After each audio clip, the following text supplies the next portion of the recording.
Right, we are finally back. We took like an extended break since the last episode. A lot of water going under the bridge. We've got a lot to talk about. It's probably like a massive episode. What was the last game we covered? It was before Coventry. Hull, weren't it? Hull on the Saturday night. Yeah. Obviously, you were in Malta then, and then I was in Benidorm for the weekend after that. So yeah, we've both been very busy. We've not had a chance to record another episode since then. So we've got 4 games to cover. And obviously, looking ahead to Monday's game away at Millwall, and then we've got some club matters to discuss as well, and general football matters. So we'll go in not numerical order, date order, and we'll start with Coventry at home, which was a Tuesday night game. Wednesday, wasn't it? Wednesday night game. Our game in hand, and we just didn't really take advantage of it, really, did we? No, not really. I thought we often puffed really a bit in the first half, but I mean, that goal from Gallagher kind of papered over that a bit. It was the only chance, really, wasn't it? Yeah, and it was about 5-6 minutes for half time. So at half time, everyone was kind of like, the players were going in, everyone was a bit, upbeat. But yeah, second half, we didn't really create any chances to make it 2-0. And then obviously conceding the last minute to a dubious goal. I mean, was it handball? It is handball. But I'm not annoyed at the officials, or I'm not annoyed at the goalkeeper for doing it, because I'd want our goalkeeper to, if he had a chance to handball into net in the last minute to put us in the playoffs, I want our goalkeeper to do it. I'm not annoyed at the officials for missing it. I'm annoyed at the fact that he's allowed to handball. And it wasn't like a good cross. It wasn't as... No. And there's 3 players. There was Carter, Travis and Diaz all underneath the ball before it got to the goalkeeper, and none of them had the ball. And I just think, if you want to get promoted, if you want to get in the playoffs, you can see the corner in the 95th minute, just go and head the ball. Yeah. It shouldn't take 3 players marking 1 player to miss the ball for it to land at the goalkeeper. And I know some people have highlighted that Smodic was marking him beforehand, which I don't really understand, because that's a mismatch, really, isn't it, considering the height of Wilson. But I just think I can understand if the cross were a good one, like it were high and whipped, and Wilson's the first person who can make contact with it. But it's the fact that it goes through a crowd of players, and one's a centre back, one's your captain. I mean, you look at the replay, like people were showing slow mo videos to show the handball, and Diaz turns his back. I mean, that's criminal in the 95th minute of a game that if you win, you're in the playoffs, really. I think if you'd have won that, going to Preston away, Coventry are also a point further behind than us, and, well, how would it work? They'd have got 1 less point and we'd have got 2 extra more points, so they're in 3 points worse off than what they are now. I just think it's key moments like that. It's not going to be the losses like away at Burnley, at home to Preston. It's going to be the games where, or like the tiny moments where you need to stand up and be counted, and just basically just go and head the ball. Yeah. I think that's the most frustrating thing as a fan watching it. Do you think it comes back to what we've been saying now and again throughout the season of the too soft? They are too soft. At this moment in time, at the stage they're at, like a lot of young players, at this point in their development as a team, as a collective, it feels like the two. So, because after the Preston, I know we're going to get onto the Preston game, after the Preston game, what happened there of Hedges missing, Hedges having a moment of stupidity, really. There's no other way of describing it, chipping it, into the hands, basically passing it to the goalkeeper, and then they go up the other end and start score. a counter-attack like well. I text you after that saying they just haven't got that dog in them. Yeah. They just... Yeah, that is the case. It is the...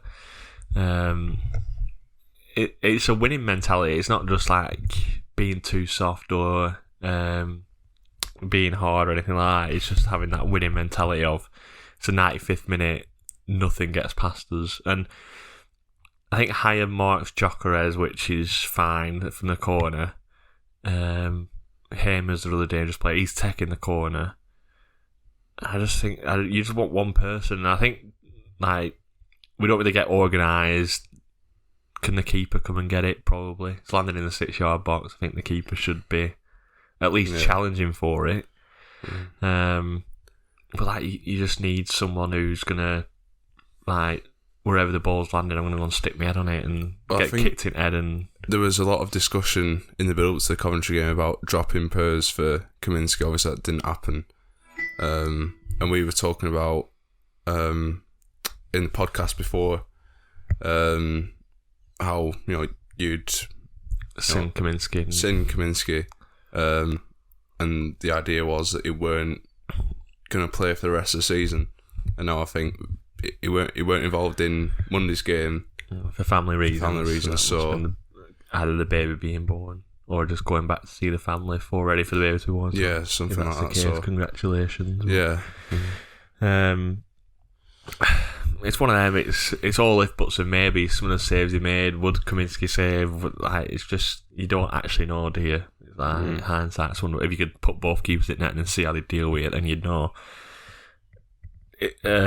Pers coming in as the second choice keeper, does he have that same amount of respect as what Kaminski demands, like from his defenders? Does Kaminski grab people in that corner and say, right, you here, you there? When that ball's coming in, is he pushing people into the way of the ball, or is he coming out himself and grabbing it? You just don't know, do you? But it's just so frustrating. And coming away from the ground, obviously I walked back past the door and ended up like Sandy Lane that way, and a lot of Coventry fans walking with me.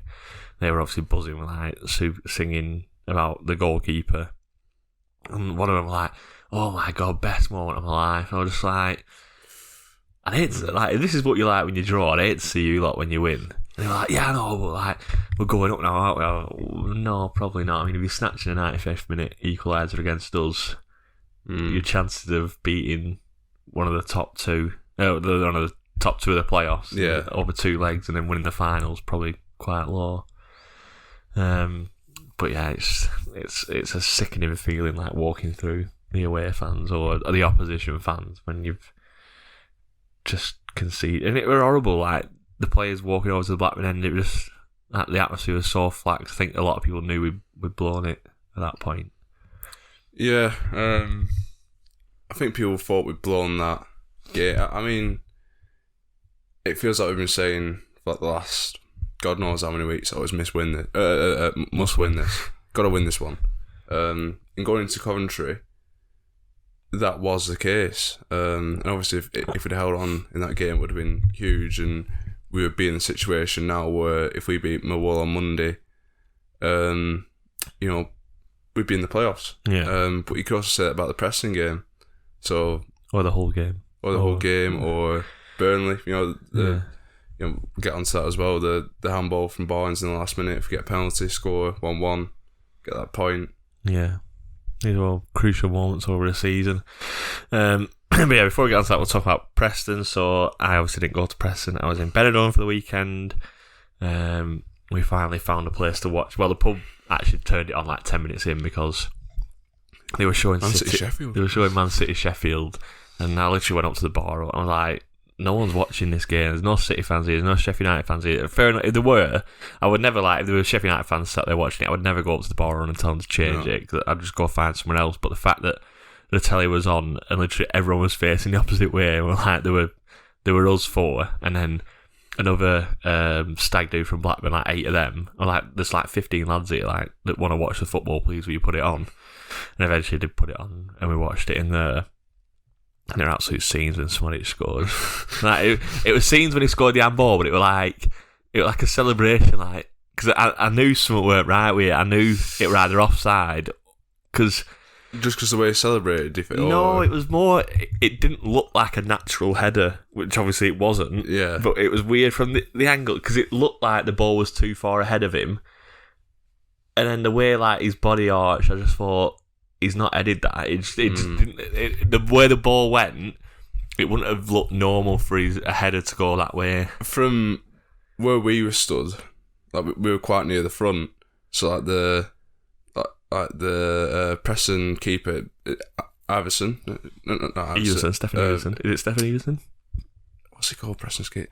Definitely Iverson last season. Is that him who's playing for Leicester now? I think so. I don't know. Couldn't tell you.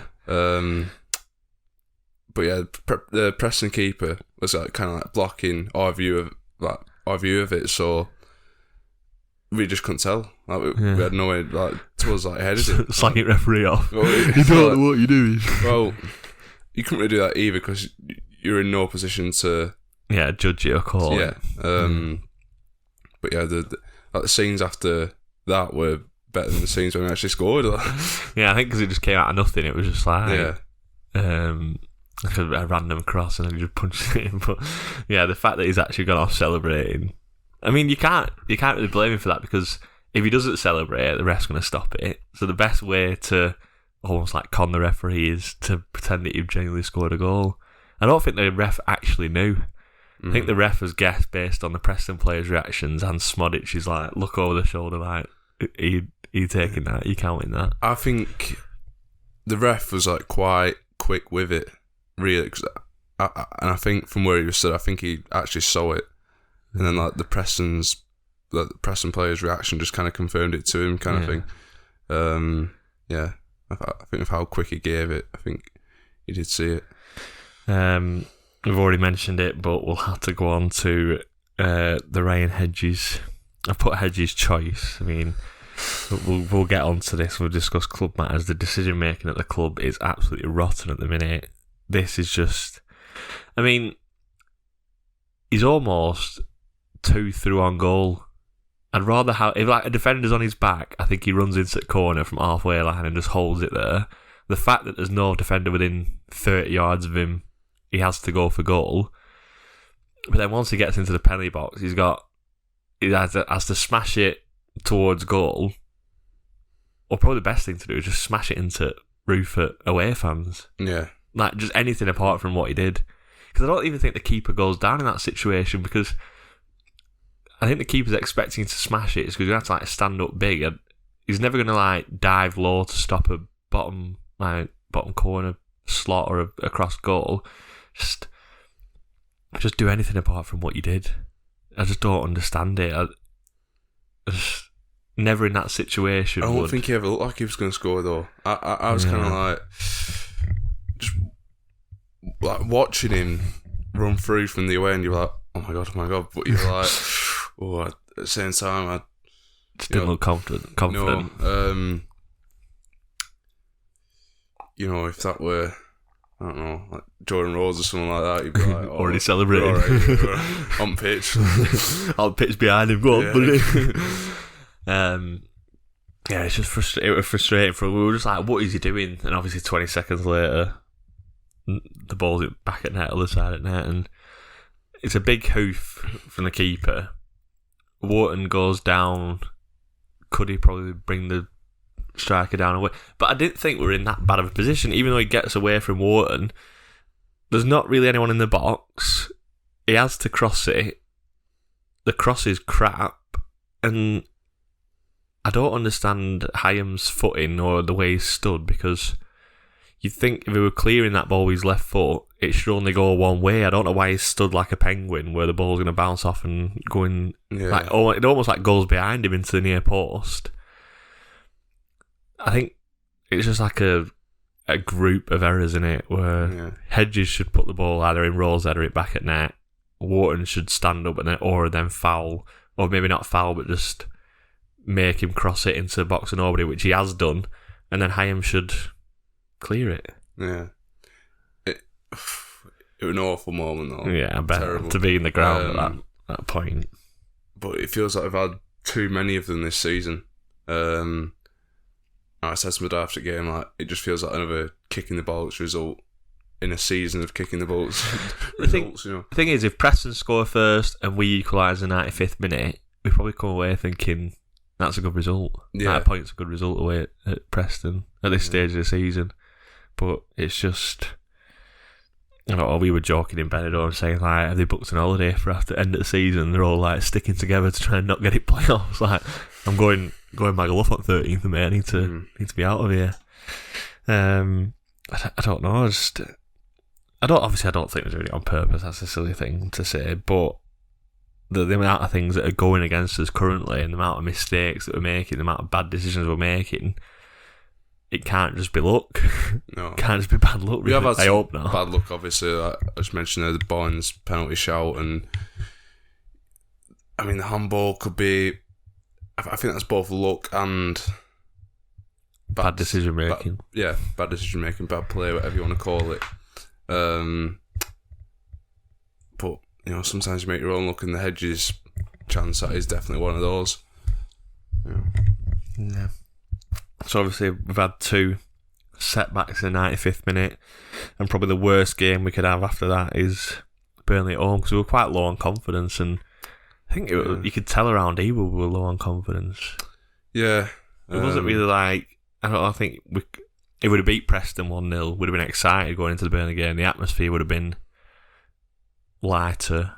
I think a lot of people were more worried than and even like they announced their team and it wasn't the strongest team, and normally you'd be like, we've got a massive chance here, but I think after what had happened in the previous weeks we were still a bit flat. Yeah, I think all considered though, with everything that the team had been through in those weeks building up to the Burnley game, I think the general performance is actually pretty good. Yeah, it was. But again, we didn't create anything, and that's probably, in that respect, it was exactly the same as it was over there. We didn't, create anything. We don't create anything. Challenge. We do. I mean, we defended a lot better. We battled a lot better. Wharton was very promising in midfield again. We've not really spoken about Wharton yet this podcast episode, but honestly, what a play. That boy will go right to the very top. He will play for England. He will win the Champions League. He's just unbelievable. And there's like moments where he turns into trouble, and then, or like he's dispossessed, and he's like he does one of them little hooker slide tackles and like spins it back around, and we're back again on the break. He's got absolutely everything. And I think I tweeted something like, we've been robbed of a season rather than Wharton. I mean, 16 appearances over what we played this season, 55 games. Yeah, if you're fortunate enough to keep hold of him, he's got to be like a certain starter next season. Got to be. I mean, Thomason said stuff about him like not applying himself in training and stuff, and that's the reason not played every game. But I just think he's got that, not aura about him, but that's his personality. He is laid back. He is.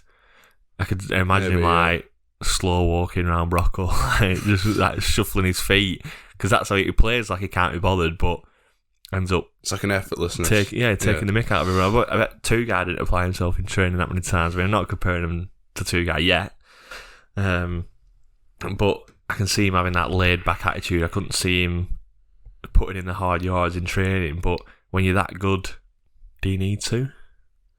I mean, there are certain players that will get to where they are because of the effort they put in. I don't want to start naming names because it's disrespectful, because they will all be good players, but there's also players that are that talented that they look like they're not making the effort, but I don't know, that's just the way he plays, and I think we need to build a team around him from now on. He's like the key to any future chance of promotion or achieving the playoffs in the future, or any sort of success. I don't want to say would you sell him, but how much would it take in the summer to get rid of him?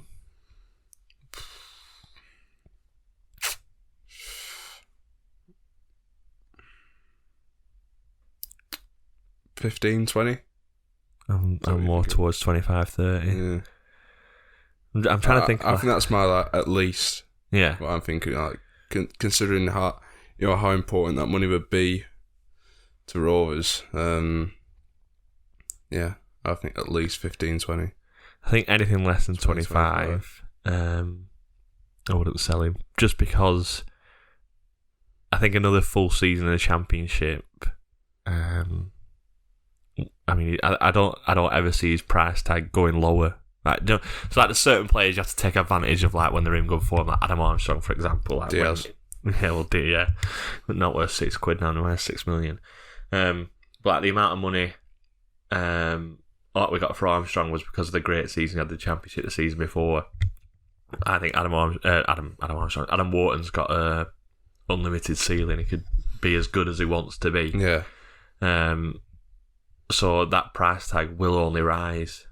I think Jordan Rhodes was like another one we sold at the right time, like probably at its peak. But I mean, what is he, 18? He's nowhere near his peak yet. So that it's not like if we don't sell him this summer, it's going to be down to like 5-10 million in a couple of years. It is going to be like 30, 40, 50 million, depending on how much experience he gets.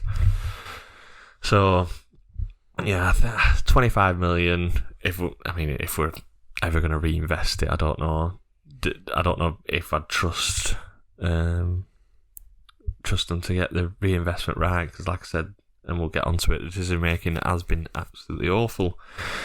I've not really watched the highlights from Burnley yet because, there weren't many to start with. Not really. The only one I've seen is when Dolan did the interview Rovers TV, and it shows the flick on where Hyam stood right behind him, like in front of the Blackburn end goals, and that was a moment of frustration from where we were. It's like, just leave. What's he? Because there's no way he's going to get the amount of power to like force a save out the keeper. Yeah, because he's back to goal. He's about 4'10". Right? The other thing I can imagine is like he thinks the Burnley player's behind him, and if he flicks it on, there's going to be someone behind him to like head it or volley it in. You don't expect in the middle of the goal to be the person behind you, your own centre half ready to tap in. Yeah, I suppose. Yeah. Again, it's just really, really bad decision making, like why he's tried to do that. But then you don't know if he's heard a shout, as Hyam shouted, as Hyam like lost his voice because he thinks, oh my god, I'm going to get a tap in against Burnley, and like he's just like speechless and thinking that, I don't know, it's one of them like from the Blackburn end, that was like another one of them. That's the moment. We'll talk about the goal because that was the only bit of quality in the game. Yeah, really. A lot of people have said he's done it in like the 2 games previous. He's done it in the game since. 4 games in a row he's done that kind of goal. And people have said like, you know what he's going to do, why can't you stop him? But the way he dribbles it almost away from goal, and then he's like shooting from behind his body. So as a defender, you probably like think you're forcing away from goal, you're doing a good job. It's not like he's cut inside and he's passion and he's like ready to curl one in. He's almost actually not getting any closer to goal. No, you've almost like defended it well, but because he's going away from goal, one, you can't lunge in because then he can like cut and go past you either way. You're still like shepherding him out, but before you've managed to get there, he's whipped it in top bin. So I don't think Pickering's done anything wrong. I just wish we had someone who would either try that or. Because we don't shoot enough. Like, how many times was it? It might have been the Coventry game, or it might have been the whole game where like Travis and Dolan were taking so many touches on the edge of the box. You just think, well, someone just smash it. I was struggling to score, just hit one. Yeah, and like teams are coming to you with like 10 men in the box. Like, if it takes a nick off any of them, and like sends the keeper the wrong. Well, we never get that look, though, do we? We never get one where it just hits someone and spins into the bottom corner. We've had it so many times against us this season. Full-time celebrations for them, obviously. Very difficult to watch. I just straight out there, me. The atmosphere, get out as quick as possible. The atmosphere was good for us as well. A lot of people stayed behind, like singing Rovers till we die at the end and stuff. A lot of not day trippers, that's the wrong way to put it. A lot of people just not doing usual football what's the word? Not like behaviour, but like certain rules that you go by. So I went downstairs at half time, waited till half time, and that was the first time I think I've ever waited all the way to half time whistle, and it was still quite quiet. But going down the stairs, people just like stood chatting on the stairs. I'm like, etiquette, I'm thinking that's the word. I'm like, excuse me. I was just like, move. Like, if you could just stand more of the way the stairs, that'd be absolutely perfect, mate. Thank you for that. But people just get in your way, and it's so frustrating. And I saw people going through the turnstiles where obviously have the grey bit on top for the season ticket, the slot underneath for the one guy, honestly, like you're doing a magic trick to the turnstile machine. Ticket were going all the way around. It were upside down. It were like bark over here. They were like licking it off his head and tapping it. Steward watching like, what's he doing there? Steward like, big time. 3 hearts, you're right, mate. But yeah, it was a poor night, but it was almost like a promising night because we'd played so well compared to how we played in November. Yeah. But again, that didn't give me much solace on the way home. Though even morning after, I still felt like we've not scored against them for years, have we? Yeah, it's bad, really. I know I'm not winning is bad enough, but not scoring, like not a goal to celebrate. It's killer, absolute killer. So we finally got over the Burnley defeat, and then we played Luton at home on Monday. We both went. This is like obviously the most recent game as a recording. That's how long we've been. It's been 3 games since we properly recorded. So we'll have a proper review of Luton because it's fresh in the memory. Not frustrating. A bit slow, a bit flat first timid, half. lacklustre. Soft again. Yeah. By the last 10 minutes were awesome, really. And if Smodic's last minute thunder bastard goes in, then you're on pitch. It's quality in it, but again, it's just one of those moments that you just need that bit of luck to go for you. And I feel like every team that achieves something over the course of a season will have maybe 2 or 3 of those moments, and we just can't seem to get one to go our way. It's just annoying. Annoyed at the team selection. Would you want changes? I mean, I thought Diaz were Luton's best player in first half. Everything creative for Luton came through him giving the ball away in the middle of the pitch. He really wound me up on Monday. What is wrong with him? A lot of people say he might be injured, might be carrying out, but if that's the case, you don't play him for 90 minutes because he's not giving you anything anyway, so no reason to keep him on. So what is going on with him? Like, what is happening? I don't know. I honestly don't. But to me, he's one of those. I think the problem is for Rovers is that he's one of those players that because we have such a lack of options at the minute, then he just kind of gets a free pass. Yeah. Which is far from ideal, but that's just the situation we're in. Yeah, we don't have that competition for places, do we? Until the summer, where hopefully we'll be able to strengthen in such a way that if someone is going through a poor run of form like that, or just not trying because they've lost interest, and I'm not saying that's what he is doing, but I mean, definitely, you could definitely argue that with his actions, with how he's played. Yeah, it's been. I mean, I thought Dolan was poor with his first touch, couldn't trap anything. It was too easy for Luton players to just manhandle him off the ball, basically. Yeah, and Dolan was really poor. That was the most frustrating thing about Diaz on Monday. So they had Tommy Lockyer at centre-back, who's 5'9", 5'10". He's not the biggest of centre-backs in the league. The right-back, is it Christie? He's not as big as Diaz anyway. You could noticeably see that he's bigger than both of them. So for me, goal kicks, we should have Smodic and Dolan round him, putting the ball and either getting first and second balls.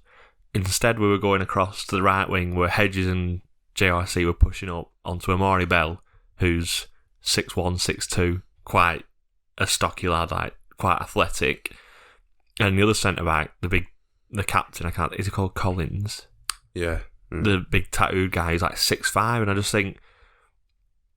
And sometimes you sit in the Blackburn end and think, is it me? Am I missing something? Have we seen that the 5'10" and the 5'9" guy are good in the air compared to the 6'5" guy and the 6'2" guy?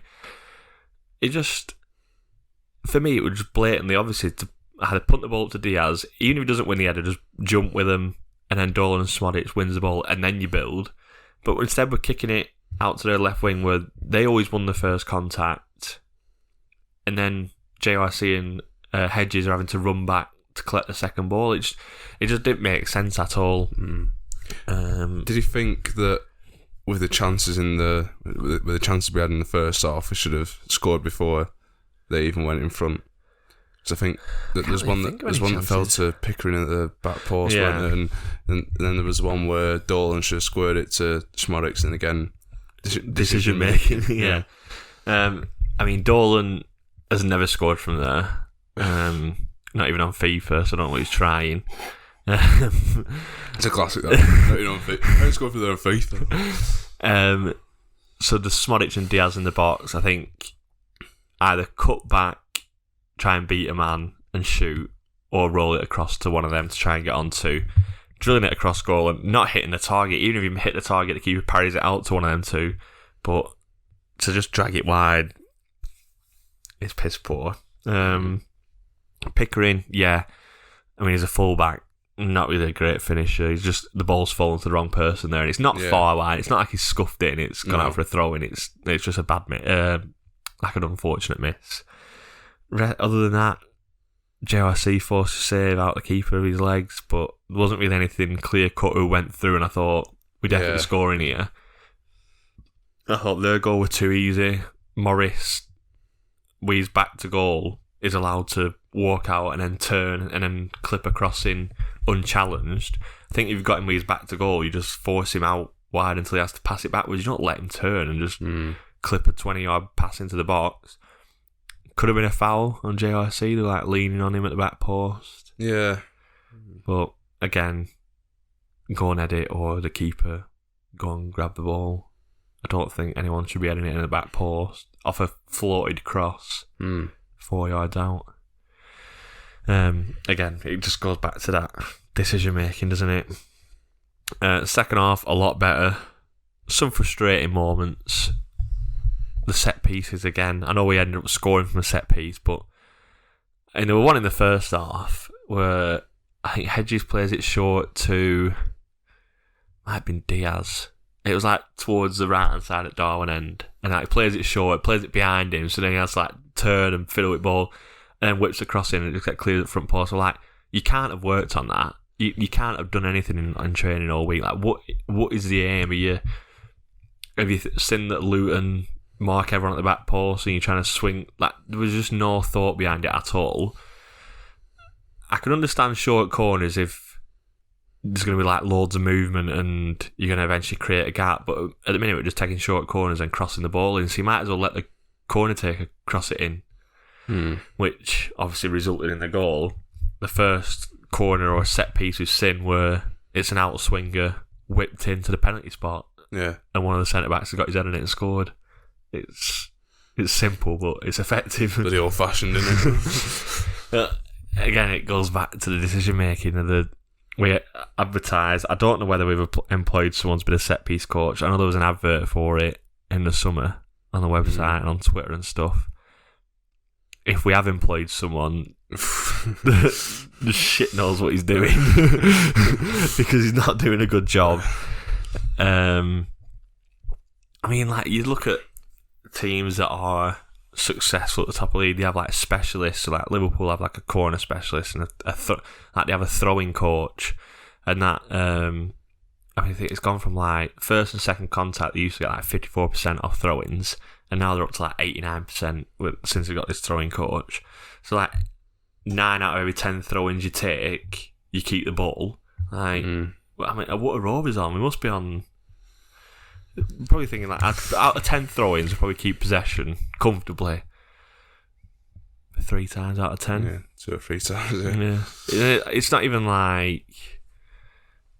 I mean, the ones where we throw it back to the centre backs and we play it around about, that's fine. But like, go at work in the line. I wonder and stuff. How many set pieces, like corners, free kicks, result in a shot on target. Well, the second worst. Attacking from set pieces. We're like mid-table for defending set pieces, but actual goals scored from a corner were the second worst in the league. It's proves that, because I feel like we've always been a club that have been good at set or have had good set piece takers, really. Well, I mean, the Blackburn end gets excited. I mean, against Burnley, the Blackburn end were like, every corner we got, like, come on! bad. And it's like, yeah, but have you seen us take a corner in the last 18 months? Like, what are you excited about? I know what you mean about good set piece takers. Like, you look back to the Pedersen and Bentley season, and but I know what you mean. That first contact or shot. I can't remember the last time, or apart from Carter's goal, like the centre back got his head on it, and the keeper like tipped it over the bar, or had like someone headed it off the line. We just don't make first contact with set pieces at all. And then again in the last minute, Smodic hits an absolute worldie that's from our angle is flying in. You know, the most recent one I can remember was Hyam's header against Sheffield United in first half, where from the free kick. That's probably that's a missing one, but that's the most recent one in my mind anyway.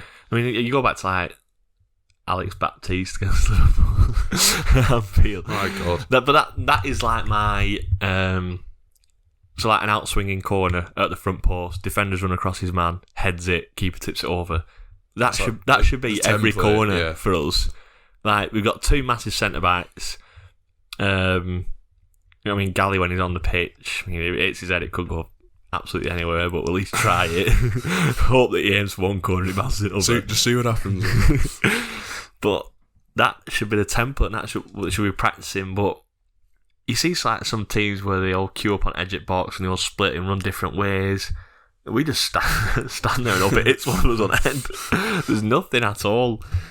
There was one, I lost my head on Monday. So Thomas crosses the ball in, and it were a great cross, and it gets headed out by the centre back. It had been a corner because all the centre backs had come, or either a corner or a free kick, and everyone was up for the free kick. And then he gets the ball down and he drills a crossing.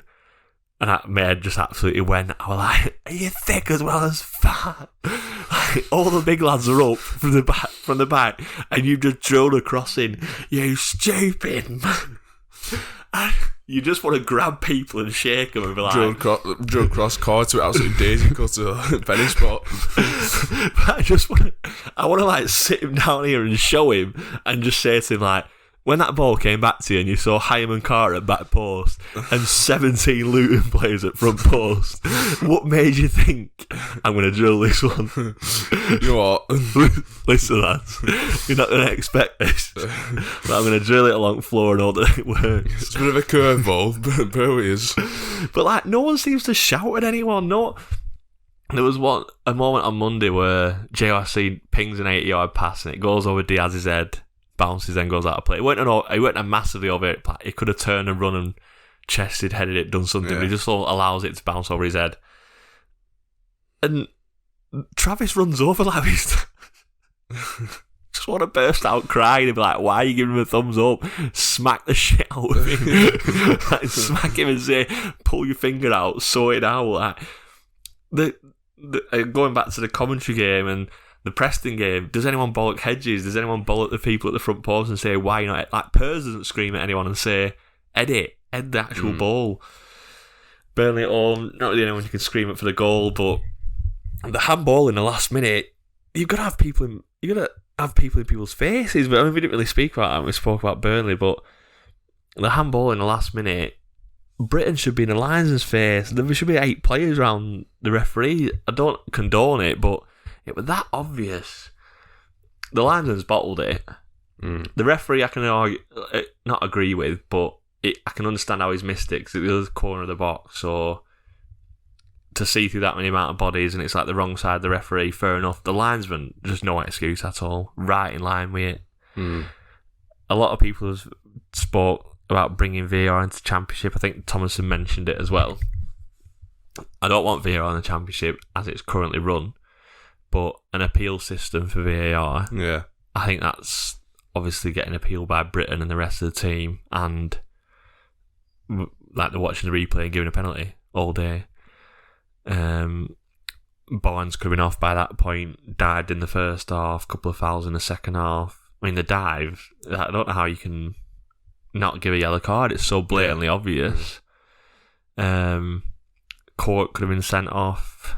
Brownhill could have been sent off to tackle on Wharton. I mean, they obviously targeted Wharton from the first minute because they got fouled the most.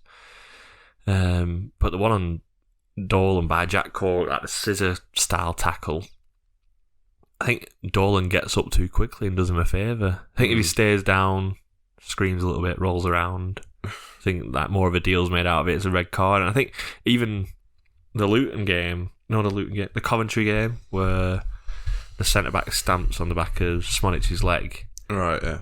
Like, Smonic should be going down and rolling around, showing the cut on his back of his leg to the ref. But we don't. We're just too nice and too respectful. How do you change that, though? Looking ahead to next season, leaders in the dressing room. Yeah. We've probably lost a few over the last couple of years, like going back to like Mulgrew, Bradley Johnson. We're going to lose more this summer if Ayala and Dak don't stay.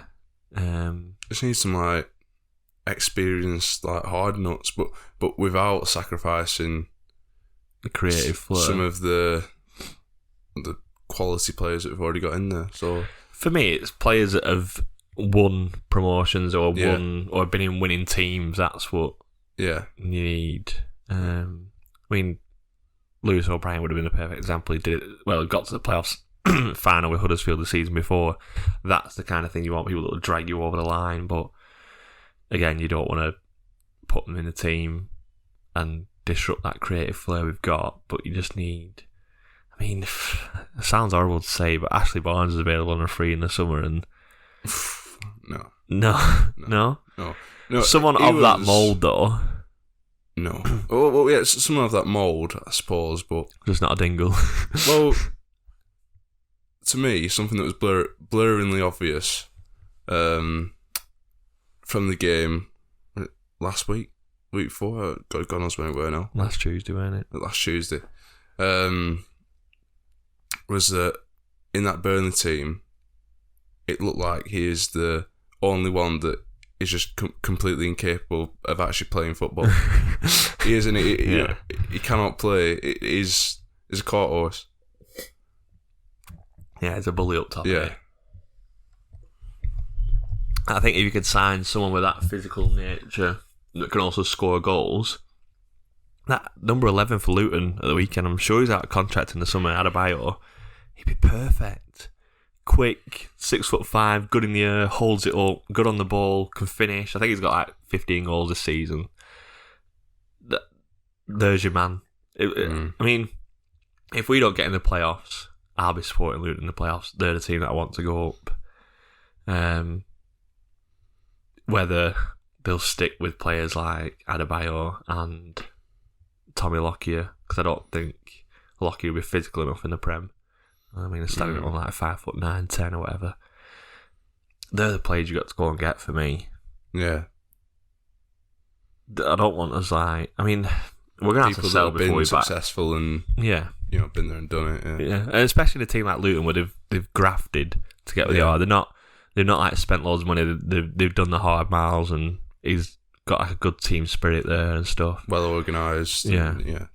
I mean, but they're also like playing with confidence, and they probably weren't given that, not license, like freedom, but like Amari Bell was class on Monday. And people are saying like, why don't you do that for Rovers?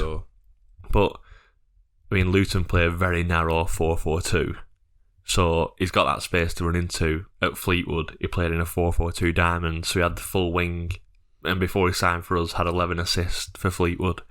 And then Tony Worby signs him and plays him in a 4-3-3 where there's a winger stood right 10 yards in front of him. So, I know that's years ago now. The decision making is still absolutely shocking, because if we'd have kept him and not played Marcus Antonsen, Adam Armstrong, Brereton Diaz, Harvey Elliott, someone 10-15 yards in front of him, he could have been a really good player for us, but instead he's having to limit himself. I always used to say that the halfway line was his limit. He never used to run past it. But watching him on Monday, he's quite clearly a quality championship player and maybe a premiership player next season. So, right, before we get on to Millwall away this coming Monday, we'll talk about club matters, something that we're very passionate about recently. So the first one I want to talk about is decision making, and this is how many times? I know. we need a count on the YouTube video. Decision making, short every time. So decision making at this club is rotten from top to bottom. Oh, just bring my trainers in, Lewis, so I don't get wet. Bring your slippers in. Oh, it's raining. Oh, bloody hell. Oh, bloody hell. Get washing in. Don't bring me there wet. Don't bring me there wet. Right, so the decision making at this club is rotten from top to bottom, including individual player decisions. Hedges, prime example. Tyler Morton going down at Sheffield United. The decision not to head the ball against Coventry. Team selections. Now we've seen Adam Morton only playing 16 games this season. That is not good enough. Sorba Thomas, when he came in, we were on fire. Not started the last 8 games, not won a game. We're not scoring goals. Bradley Dack's still on the bench. Are the team selections good enough? Are they justified enough? I mean, I know he's mentioned about effort in training for some of them players. I'm sorry, like, if you're not winning, like, you need to try something new. You need to mix it up, yeah. Yeah, you need to mix it up a bit. Other things about team selection, what else have we had this season? We had the Kaminsky-Pers debate that's raged on the majority of the season. I think we could have probably said, or like tidied it up sooner and said he's going to be my number one from now on. Like, you're on the bench or whatever. Transfer activity. We've spoke so much about January. Thomason's obviously still speaking about it. Still very upset about it. Would you be surprised if he was still manager next season? He's that disappointed and that upset about it. There has been rumours of him. Yeah, I think it would be honestly hard for him to turn down offers from clubs like Leeds. Obviously Leicester as well has been linked with. Feyenoord as well. Yeah, Feyenoord. I haven't actually heard about that. Yeah. So obviously that's like, that's a huge offer for him with his playing career and his playing days there. So I think it would be really hard for him to turn down those offers, especially if Leeds and Leicester stay up. But I do think he'll give it at least another season. But I mean, to be successful next season, in my eyes, it's got to be a huge summer. Yeah. He has got to be backed and backed properly, and it's got to be, just got to cut mistakes out. There can't be any repeat of what happened in January. It's got to be, got to be laser focused. Well, if something happened like it happened in January, that's unforgivable, I think. Yeah. Ethan Briley has been linked with other clubs this morning, whether he's still coming to Rovers. I mean, when Greg did the interview and released it, he mentioned about he's still coming, he's still interested in joining us. And obviously, Rochdale have unfortunately been relegated since then. I mean, I don't think he improves us right now, but for a young promising player, it's a great signing. That needs to be July the 1st. For the fans and Thomason to have any confidence going forward, a deal that should have been done in January, that was held up by paperwork, it should be first day of the transfer window opening. Yeah. He's signed, a picture of him in the shirt and stuff. Although, if it starts dragging on and you get to end of July, beginning of August, that's when people are like, no, this is... And that is, just need to finalise a few things that people just see right through that. Thomas keeps saying fans aren't stupid, and they're right to point their anger at the board of what happened in January, but they've got a big chance to make up for it in the summer. Loan agreements. I mean, I've said enough about Tyler Morton this season to think that decision making is rotten. I mean, what loans we had this season? George Hurst didn't work out. Who else have we had on loan this season? Clinton Mauler. Mauler, yeah.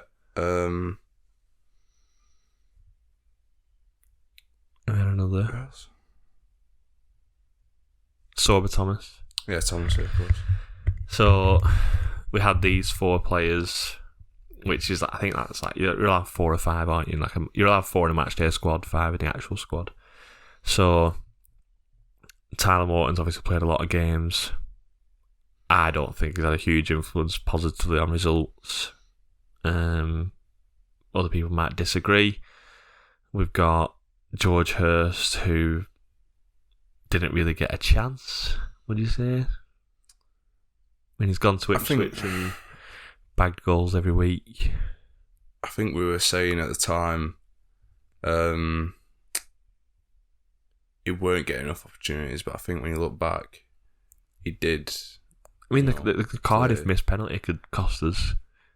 Yeah, I mean, that's the thing. It's been such a long season. I mean, when you think back to the first game, it's like the 30th of July. Yeah, it's a long time ago. It almost feels like pre-World Cup was another season. Yeah, absolutely. Yeah, I mean that could be. I mean, Clinton Mauler. I mean, what is going on there? He's still on loan with us, isn't he? Still in. I think so. Yeah. So in January he should have been sent back, and we could have gone for someone else. Yeah. Like, he was never going to play again after the Burnley game. So he's not even playing for the under-21s anymore. So what is the point of him being here? It's just a waste of a loan agreement. So not just the transfers and the permanent transfers, but the loan agreements need to be looked at. You need 4 players who are better quality than what you've got that are going to improve you. Yeah. Not 4 players who are thereabouts or worse than what you've got. Yeah. Like, Clinton Mullins nowhere near the level that we're at. Tyler Morton's not any better than any of the midfielders we've got. George Hurst, I know we're lacking strikers, but still wasn't the best striker at the club. And Sorba Thomas, yeah, he's been alright, but not set. Like, if you'd got a young winger from the Prem, they'd have probably got a higher influence than Sorba Thomas has. Yeah. The other disappointing thing is like that Dennis Undav from Brighton that we wanted to sign on loan in January is now playing week in, week out in the Prem. Scored 2 goals in a 6-0 win against Wolves. The second finish is just absolutely. Have you seen it? No, I haven't. No, I haven't seen it. Just goes through 1-on-1. I had Brighton Wolves to be a draw on my accurate the weekend. Like 3-0 after 10 minutes. Get in. Classic. That takes it to a tight angle, almost similar to Dolan, where he should have pulled it back against Luton, and then just dinks it over at keeper. Like, just lobs the keeper and like drops in at the side netting at the far post, and just think like, if any Rovers player did that, I'd be stood in Blackburn with Stiffy. Like, there's not one player capable of doing something like that. So if we'd have got him in January and he played every game from January to the end of the season, I reckon we'd be sat in a miles better position than what we are now. Yeah. So that decision making is rotten. Another counter there. Set piece coaching recruitment. Have we recruited one? If so, who is he? Where does he live? Offers and marketing. As we talked about, the final 5 offer not really being an offer. The marketing of season tickets is just a kick in the face at the minute. This Super Saver season ticket. No.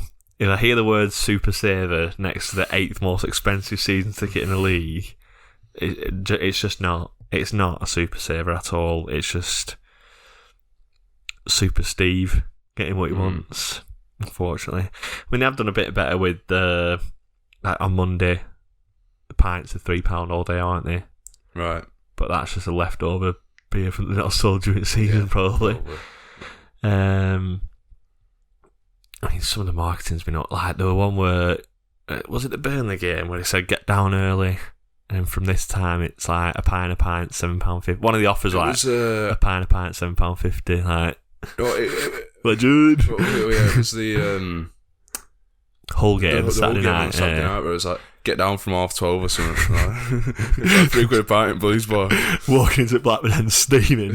Go on.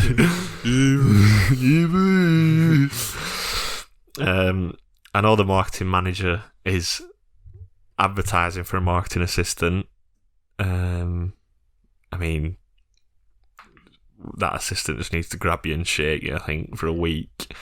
Because I don't know what you need something doing to you anyway. Retail, again, the decision to order only 12,000 shirts and not order any more. The prices in the club shop, the £25 club voucher that goes on offer every half-time draw, that you can't even spend 25 quid at Rovers stores now in there. And then, again, season tickets, just... There needs to be so much more flexibility there. Yeah. Like Saturday only. If you wanted to, midweek only. I mean, I don't know who wants, but I don't know. Somebody who works weekends, you know. Yeah. Well, like a 10-game ticket where you pick and choose the 10 games. And like, you can even have limitations where you only get like 2 Class A games, which will next season be like Everton and probably Preston at home. Something like that. So, yeah. So that is... What else is to speak about on Club Matters? Playoff tickets. If we do the unthinkable on Monday and sneak into 6th place, how much, if we do have to pay for tickets, do you think playoff semi-final tickets will be? It can't be any more than a tenner. It can't be. So, I mean, it's a good thing that we can't possibly get Middlesbrough because they're charging 32 quid a ticket. So 32 quid a ticket for non-goers, or general sale. £20, I think, for season ticket holders. Right. So obviously they'll have to charge the away fans the £32 that they're charging general admission, which is a lot for a playoff semi-final. Luton, I mean, what do we usually get charged at Luton? Like 25, 30 quid. Something like that. Yeah. But at home, I mean, for me, you've got to let season tickets in for free. Honestly, if they didn't do that, I can't see there being many on. With the amount of extra revenue they've made this season with the cup runs and Sky, there has been quite a few big gates as well. You know, I think Norwich, Burnley, you know, so no excuse. No excuse. Season ticket holders, you'd like it to be free. Will it? Probably not. Probably season ticket holders for a £5 and then everyone else a tenner. Thing is, if you make it cheaper as well, I think you get more Luton fans down. I think if you charge 25 quid, I think you only get 1,500 Luton fans at a push. Whereas you charge a tenner a ticket or whatever, then could get up as like 3,000. Yeah. But the home attendance, I mean, it could be 5,000, it could be 20,000. You just do not know. It depends on. I'm sure they'll be telling us to get down early for £6.50. I mean, if we do get in there, I mean, let's face it, it's unlikely situation we're in now. We need to win. Sunderland and West Brom need to not win. Drop points. Yeah. But you never know. You know, stranger things have happened. Yeah, they have. And if we do get in, our game will be on a Saturday night. I think Saturday or 5. Yeah. So, you know, with it being on a Saturday, we don't have the midweek game at home. That should, I know obviously it'd be on Sky, but that should help. It should be a massive push to try and fill Ewood. Yeah. But will the club understand that and get behind the fans' ability to want to go? Any other club matters? Do you know anything? And you've heard anything or anything like that before we get on to Millwall? I've heard the odd rumour about pre-season. Newcastle at home, potentially. That's something but I mean, no idea how true that is. Adam Wharton testimonial when they signed him for 50 million, retiring his number 36 shirt. A couple of football matters. Coventry announced their season tickets, a Premier League plea or pledge.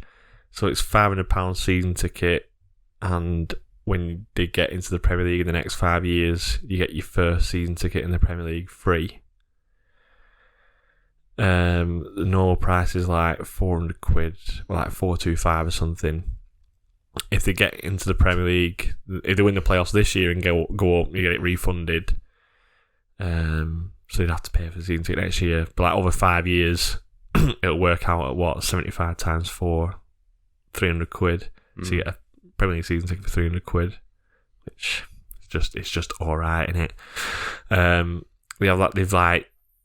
So when you stand as the away fans, the left corner opposite is now the family zone, and it's £250 for adult with like a free concession, like adult or teen, not adult, child or teen, yeah.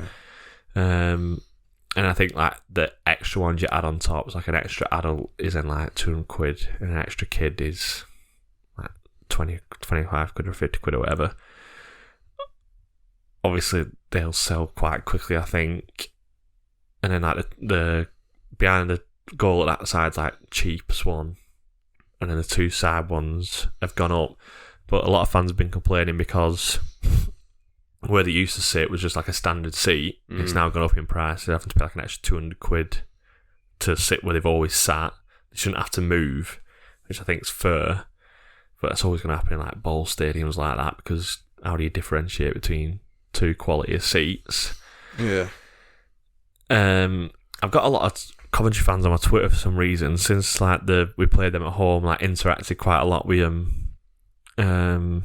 It's all on like my For You page, Twitter, and there's people like, oh, well, Chef Wednesday released their tickets, so we're actually getting a pretty good deal. Chef Wednesday tickets like £650 for a season ticket, which potentially could be in League One. Yeah, that's outrageous, isn't it? Yeah, and like it's like up to like 825, like the main stand, which just, I think it works out like £27 a game.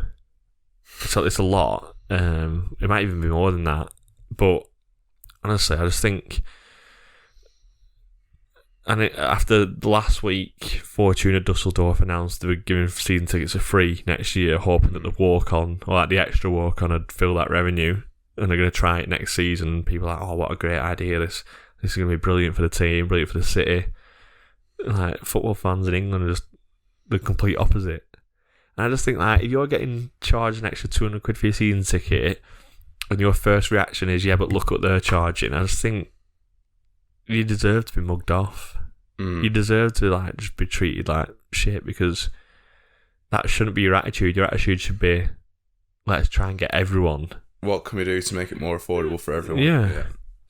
I completely agree. Right. I mean, we keep talking about season tickets, and for me, one of the best stories related to the sale of season tickets at the minute is Bolton. I think what they're doing, the sales they've managed to accrue so far, I think they've sold, it's over 15,000 now. It's incredible that, considering how toxic the mood was there not so long ago. Yeah. Now it feels like, they're heading in the right direction again, and there's a really good, feel good factor there. They've won the Pizza Cup, and now they're going into playoffs. That, to me, looking from the outside in, they feel like a proper club again. Yeah. And you feel like if they do come up, well, I feel like it's when they come up, really, because if it's not this season, probably next season. Yeah.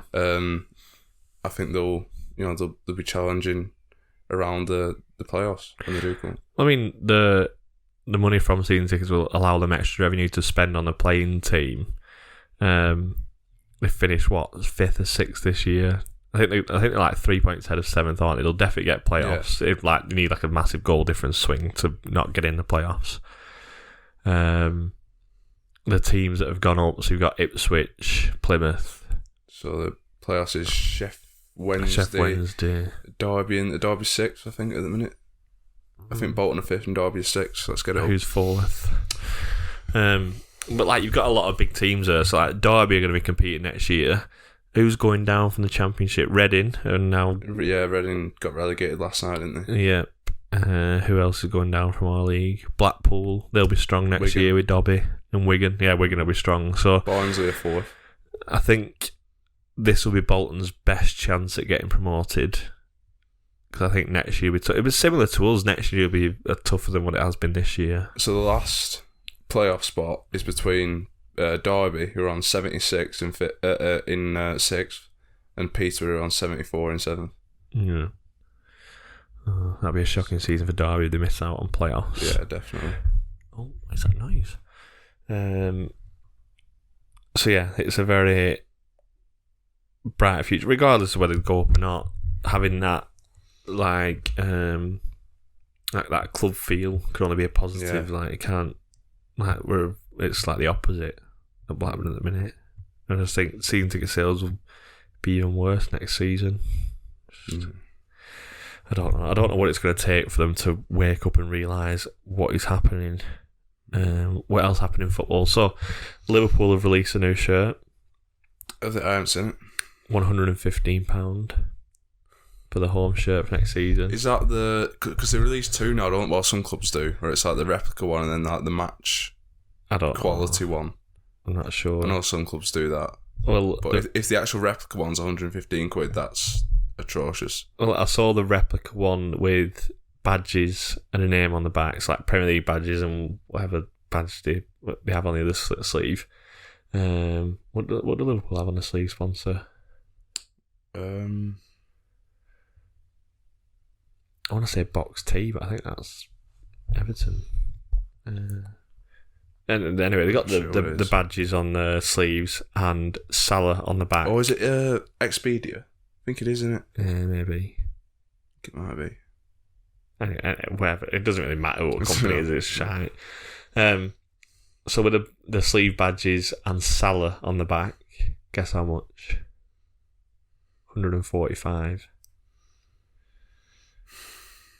For like a shirt that you can't wear outside the house because you'll get arrested for being like, who's paying? And I just think like for a club that's supposed to be in like a working class city and like what's like Club of the all People, about Club of the People, and all that. I just think, do you have when no you think shame? like the heritage with Shankly and Do you have no shame? But the problem is people will buy it and then like when does it stop? Will it ever start? Will we see like a shirt in our lifetime that will cost like a month's rent? Well, yeah. I just don't get it. I mean, I used to think that football shirts were bad when it was like 50 quid for each shirt and it was like home, away and third. Like you would get like, but to get 150 quid for one shirt with a name on the back, no. It's bad days for football. Very bad days. It's almost like becoming franchise like American sports is. Where they have the jerseys and names on the back selling for. And I don't know. But if they're silly enough to pay it, then it's their own fault. So, Millwall away Monday. We know what we have to do. Nothing's changed since the Luton game. We still have to go to Millwall and win regardless. The permutations are that we need West Brom to draw or lose away at Swansea, which looks a lot tougher task than it did probably 10, 15 weeks ago, 6 weeks ago even. And we also need Sunderland to draw or lose away at Preston. Now, Preston have got a history of letting us down on the final day in the 79-80 season. Rovers and Swansea were battling for a playoff place, and Swansea went to Preston, and Preston effed it up. The famous song goes. I can't see Sunderland winning because it's a massive crunch game and it's just not. It's not like Mowbray to go and win that. Going off recent history and or connection to it, it doesn't suit Mowbray to go and win that 2-3-0. Swansea, the first part of the season, they were unreal. The last 10 games have been one of the better teams, one of the best teams in the league. The middle patch where they didn't win a game for like 11 games is what's cost them. They're only 3 points behind us. So if they beat West Brom, if we lose to Millwall, could finish as high as us. If it wasn't for that blip in the middle of the season, I mean, we said at the start when they were like in the top 6 wheels that Russell Martin's doing a good job, and then he had that blip, and we're like, they won't have the patience again for this. He's now picked up, and they look like they'll be a strong team next season. So I can't. I mean, I'm trying not to get excited, but I'm talking myself into it. Yeah, the way I see it right now is the worry is more that Rovers won't win than it is, Sunderland and West Brom are going to win. I think... That's my worst nightmare, us drawing and them two drawing. Yeah, that would be. If it were in our hands and we drew, that'd kill me.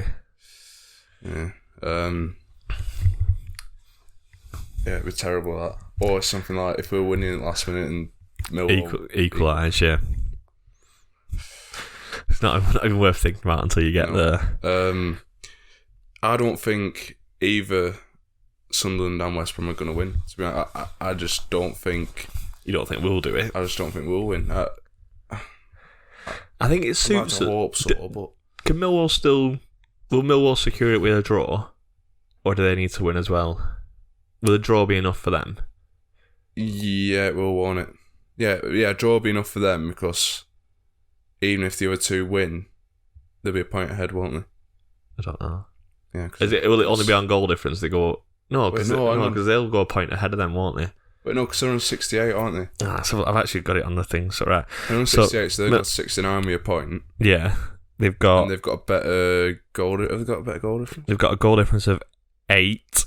Suddenly got a goal difference of 10, so no, a draw would not be enough, which I think doesn't help us because they need to win. I think if they could have done it with a draw and they'd have been a bit more laid back and happy with the point, then that would suit us more. Starting 11. Not the starting 11 you think, the starting 11 you want on Monday afternoon. Mine is going to shock everyone listening and watching, and you. The starting 11 that I want, so I'll let you go first. I think the change I've made right off the bat would be no Diaz. I just think it's completely pointless. I think you've got to include Dak. Defensively, any changes defensively? I mean, I'm asking you. I'll wait till my turn to give my starting 11. No, I'm not going to make any changes defensively. Midfield. See, it's a tough one now because it's like, how do you organise it going forward? I mean, is Gallagher going to be fit? That's a big question at the minute. Fit or not, I think he has to start. Because, I mean, nowadays with like injections and painkillers and stuff, you can throw him on, and if it takes another 2 weeks off recovery time, it's not that important, is it? Yeah. So, off that, I think Gallagher through the middle, and then Thomas... Maybe Thomas and Smodics out wide and then Dak in behind, or Thomas Dolan. But you got to include Dak, and I feel like you can't play Dak and Smodics, so I'm going to go Thomas and Smodics either side of Gallagher, and then Dak in behind. Wharton and Travis, and then obviously keep the defence the same. Okay.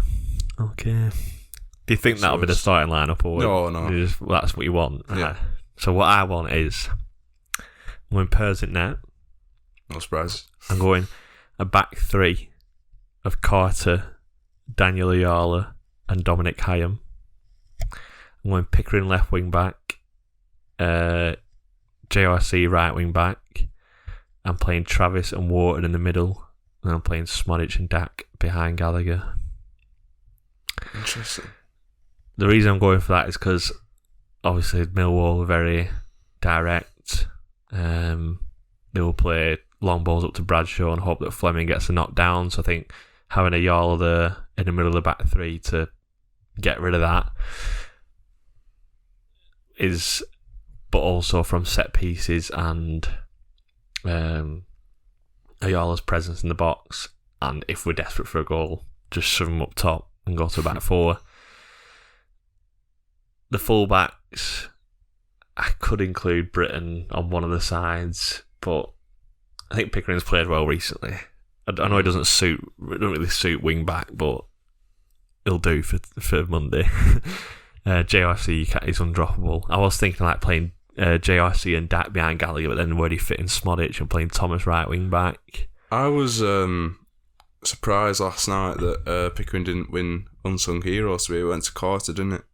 Which, I mean, Carter deserves some recognition because, you know, the way he's developed this season has been brilliant, I think, but Pickering, like, no one really talks about how good he's been. I think that's because he's steady every week, and he doesn't really have a great performance because all his performances are good.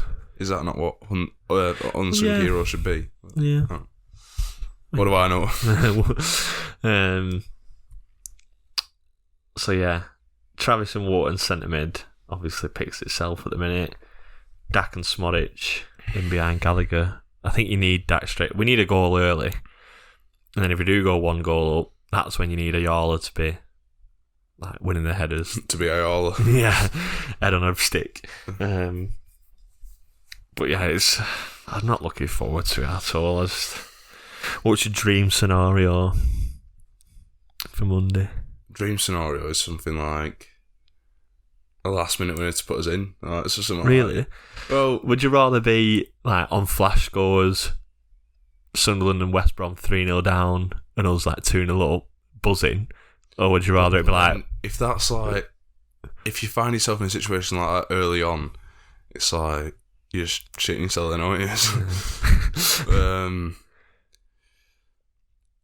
I feel like if it was like a last minute winner, although it would be horrible for however long it's like that before. I think we've had so many big moments that have not gone our way to have, you know, that moment of like euphoria, really, you know. I feel like we're due like 18 referee decisions on Monday, so like 4 penalties, 2 disallowed goals for them or something. I feel like eventually something's got to go our way, and maybe Monday. I mean, we've been unlucky in the past on the last day with winning and it not going our way, i.e. Brentford. So, you know, eventually it's got to go our way. It's got to happen. It's got to happen. So, we'll be back after the Millwall game. We'll do... Well, it obviously depends how the season... I'm saying, like, we'll do an end-of-season review. Like, it might not be the end of the season yet. Playoff preview. So, yeah, we could be talking about playoffs. We could be talking about the season as a whole. And then we'll do, like, a massive end-of-season review when it's all done and dusted and sealed. Hopefully that's not just yet. But, yeah, apart from that, anything to add? I don't think so, no. No. Right, well... Everyone, fingers crossed, say your prayers, do whatever you can, do your rain dances ready for Monday, just get everything crossed, and just hope that not only Rovers but Preston and Swansea do the business as well. Yeah. Right, and then we'll see you all next week at some point. See you in a bit. See you in a bit.